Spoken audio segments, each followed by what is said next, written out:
रसूल ने एक सूबे के लिए लिखी रोमियो के, उसने उसको डोमेस्टिक जुबान में लिखा। मत्ती रसूल ने एक मुल्क के यहूदियों के बाशिंदों के लिए लिखी, उसने इसको अबरानी जुबान में लिखा। बाद में जब इसके तराजुम हुए तो वो यूनानी जुबान यानी इंटरनेशनल जुबान में तर्जुमा हुए। उसके बाद उसने कहा, तूने मुझे क्यों छोड़ दिया? वो छोड़ दिया गया ताकि हम छोड़ दिए जाए, वो छोड़ दिया गया ताकि उस पर थूका जा सके, वो छोड़ दिया गया ताकि वो हमारी खातिर मुक्कों को बर्दाश्त कर सके, वो छोड़ दिया गया ताकि उस पर लान तान कसी जा सके, वो छोड़ दिया गया ताकि वो कीलों से जड़ा जा सके, वो छोड़ दिया गया ताकि वो सलीब पर चढ़ाया जा सके, वो छोड़ दिया गया ताकि वो मर सके, वो छोड़ दिया गया ताकि वो हमारा कफारा दे सके, वो छोड़ दिया गया ताकि वो दफनाया जा सके, वो छोड़ दिया गया ताकि वो तीसरे दिन जिंदा हो सके, वो छोड़ दिया गया ताकि वो अपने बाप के दाहिनी तरफ बैठ सके। अगर वो ना छोड़ा जाता तो हम छोड़ दिए जाते, मैं छोड़ दिया जाता, पास्टर आसिम छोड़ दिया जाता। अगर वो ना छोड़ा जाता तो अगर शहबाज छोड़ दिया जाता, अगर वो ना छोड़ा जाता तो शरीफ भाई छोड़ दिए जाते, अगर वो ना छोड़ा जाता तो आज हम छोड़ दिए जाते और आज भी हम शैतान की कस्टडी में होते। वो तमाम बनिया इंसान के लिए सलीब पर चढ़ा। अगर वो ना छोड़ा जाता तो आज का हर पठान कह रहा होता, जमा खुदा तसाओ वाली माला फरेक। अगर वो ना छोड़ा जाता तो आज का हर सिंधी कह रहा होता, मुझो खुदा तुम मन की जो छेदी हुआ है। अगर वो ना छोड़ा जाता तो आज का हर अहले अरब कह रहा होता, इलाही लिमाज़ा तरक्तनी। अगर वो ना छोड़ा जाता तो आज ईरान का हर बाशिंदा कह रहा होता, खुदाए मन जरा मेरा तर्क कर दी। अगर वो ना छोड़ा जाता तो आज हर यूरोप का बाशिंदा कह रहा होता, माय गॉड माय हार्ट टू विच बर्दाश्त। अगर वो ना छोड़ा जाता तो आज अफ्रीका का हर बशर कह रहा होता, मुंगू वांगू बनाओ मिनी आज्ञा। अगर वो ना छोड़ा जाता तो आज हर अंग्रेज कह रहा होता, my god why have you forsaken to me. अगर वो ना छोड़ा जाता तो आज हर यूनानी कह रहा होता, खेमू पानी माहू। वो छोड़ दिया गया ताकि हम छोड़ दिए जाए। जब उसने ये कहा कि ऐ मेरे खुदा तूने मुझे क्यों छोड़ दिया, तो वहां पर उसकी पुकार को सुनने वाले बहुत से लोग थे, क्योंकि उसने फोन में ये बात की थी, उसने बड़ी बुलंद आवाज से ये बात की थी। और जब हम बड़ी आवाज से चिल्लाकर कोई बात करते हैं तो वो बड़ी दूर तक जाती है, वो आवाज हर एक कान सुनता है। यही वजह थी कि वहां पर मौजूद लोगों ने उसकी आवाज को सुना, लेकिन सबने वही रंग नहीं दिया जो यीशु मसीह कह रहा था।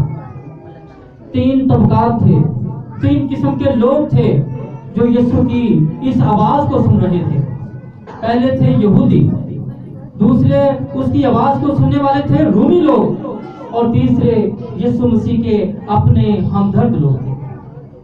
यहूदी लोगों ने जब उसकी इस पुकार को सुना, अली लमा शुबक्तनी, ऐ मेरे खुदा तूने मुझे क्यों छोड़ दिया।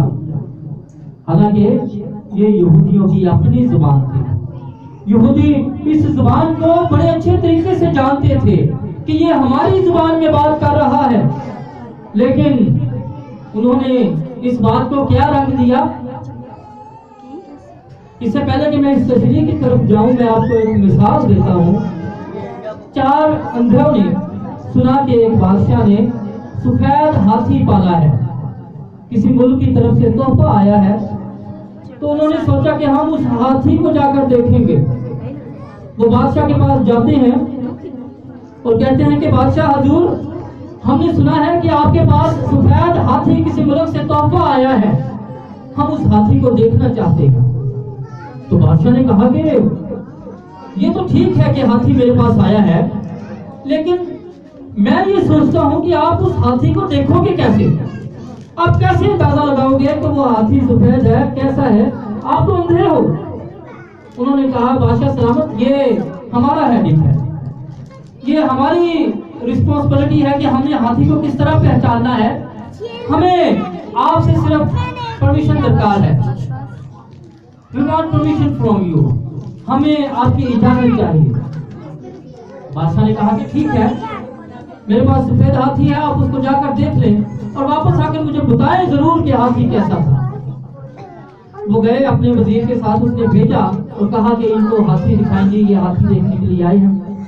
हाथी देखने के बाद वापस दरबार में आते हैं तो बादशाह ने कहा जी कैसा हाथी देखा आपने। पहला कहता है जी बादशाह हुजूर, हाथी तो एक टैंकर की तरह होता है। उस अंधे का हाथी की पेट पर हाथ लगा था, उसने टटोल टटोल के देखा हाथी को, तो उसके पेट पर हाथ पड़ा तो उसने कहा कि बादशाह हुजूर हाथी एक पेट की तरह होता है।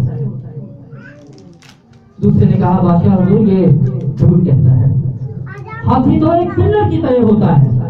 दूसरे अंधे का हाथ उसकी टांग को लगा था, उसकी टांग टटोली थी उसने, तो उसने कहा कि बादशाह हुजूर हाथी एक बरामदे के पिल्लर की तरह होता है, हाथी टंकी की तरह नहीं होता।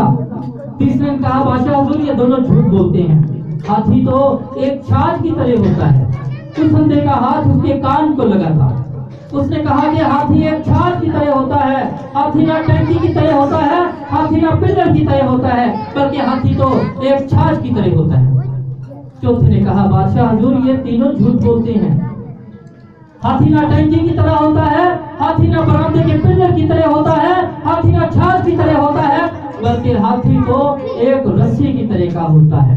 और उस अंधे का हाथ उसकी धुन को लगा। उसने कहा कि हाथी एक अंधे की तरह होता है। आज हम भी बाइबल को अपनी अपनी तशरीहात देते हैं, अपनी अपनी तफसीरें देते हैं। आज हमने अपना अपना यीशु बनाया हुआ है, अपना अपना खुदा बनाया हुआ है, अपना अपना फिरका बनाया हुआ है, और एक आयत पर फिरका खड़ा करके कहते हैं कि हाथी छाछ की तरह होता है। दूसरा पादरी कहता है हाथी पिल्लर की तरह होता है। तीसरा पादरी कहता है हाथी टंकी की तरह होता है। चौथा पादरी कहता है हाथी रस्सी की तरह होता है। लेकिन यीशु की आवाज को कोई भी नहीं पहचानता। और यही बात यहाँ पर ये यहूदी पेश कर रहे हैं। ये यहूदी आपस में कह रहे हैं कि ये एलिया को पुकारता है, हालांकि एली अब्रानी जुबान का लफ्ज है, यहूदियों की जुबान का लफ्ज है, और बुलंद आवाज से बोला गया है, साफ समझ में आने वाला बोला गया है, धीमे अंदाज से नहीं बोला गया कि किसी को कोई गलतफहमी रह जाए, कोई कह दे कि मेरे यार कान बज रहे थे, शोर शराबा बहुत था, वो स्लीप पर चढ़ा हुआ था, सामने हजूम बहुत था और मैं सुन नहीं सका। यीशु मसीह ने बड़ी आवाज से चिल्ला कर कहा था, और जब वो बड़ी आवाज से चिल्लाया तो सब तक क्लियर आवाज पहुंची थी। यहूदियों ने कहा कि ये एलिया को बुलाता है, वो भी उसकी बात को नहीं समझ पाए। और रूमी लोग सूरज की परस्तिश करते थे, और सूरज को वो रूमी जुबान में इलियास कहते थे। जब उसने एली एली लमा शबक्तनी कहा कि ऐ मेरा खुदा तूने मुझे क्यों छोड़ दिया, तो उन्होंने कहा ये इलियास को पुकारता है। 12 बजे से 3 बजे तक अंधेरा छा गया है, इसके दर्द जो है अंधेरे की वजह से, ठंड की वजह से दर्द होना शुरू हो गए हैं, तो अब ये सूरज को पुकार रहा है कि ऐ सूरज, ऐ इलियास, तब तो निकल, बादलों की ओर से निकल, मेरे जख्मों को तपश दे, ताकि मेरी जो ठंडक से दर्द हो रही है जख्म ये ठीक हो जाए। रोमनों ने अपने ध्यान से, अपने नजरियात से इस कलमे को देखा और कहा कि ये इलियास को पुकारता है, सूरज को पुकारता है कि वो निकले और इसके जख्मों को ठंडा करेगा। लेकिन एक तीसरा तबका था जो यीशु मसीह के हमदर्द थे। यीशु मसीह की हमदर्द औरतें थी। यीशु मसीह का एक हमदर्द शागिर्द जिसको वो बड़ा अजीज रखता था, वो उसकी सलीब के नीचे था। उन्होंने उसकी बात को मना वही समझा जो यीशु मसीह अपने ज़ुबान मुबारक से अदा कर रहे थे।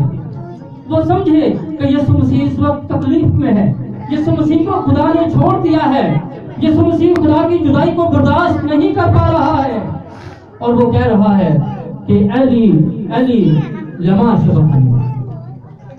आज इस नए साल के मौका पर हमने अपने ऊपर ये ध्यान देना है कि हम इन 3 कैटेगरीज के में से किन लोगों की फहरिस्त में हैं। क्या हम सब कुछ जानते हुए भी यहूदियों की तरह अनजान बन रहे हैं? क्या हम यीशु मसीह के खुदा को रूमियों के देवता की तरह अपने खुदाओं पर तरजीह दे रहे हैं, या हम यीशु मसीह के हमदर्दों की तरह यीशु मसीह की बात को मनोवन तस्लीम कर रहे हैं? आज हमारे लिए ये सोचने का मकाम है कि क्या हम यीशु मसीह को सही तरह से सुन रहे हैं, यीशु मसीह का सही तशरीह शुदा कलाम सुन रहे हैं, या हम भटका हुआ कलाम तो नहीं सुन रहे, या हम किसी ऐसे पास्टर का कलाम तो नहीं सुन रहे जो खुदा के बजाय अपनी जात को आगे रखता है, जो खुदा के बजाय अपनी मिनिस्ट्री के पैगाम को आगे रखता है, जो अपने फिरके की तालीम को आगे रखता है।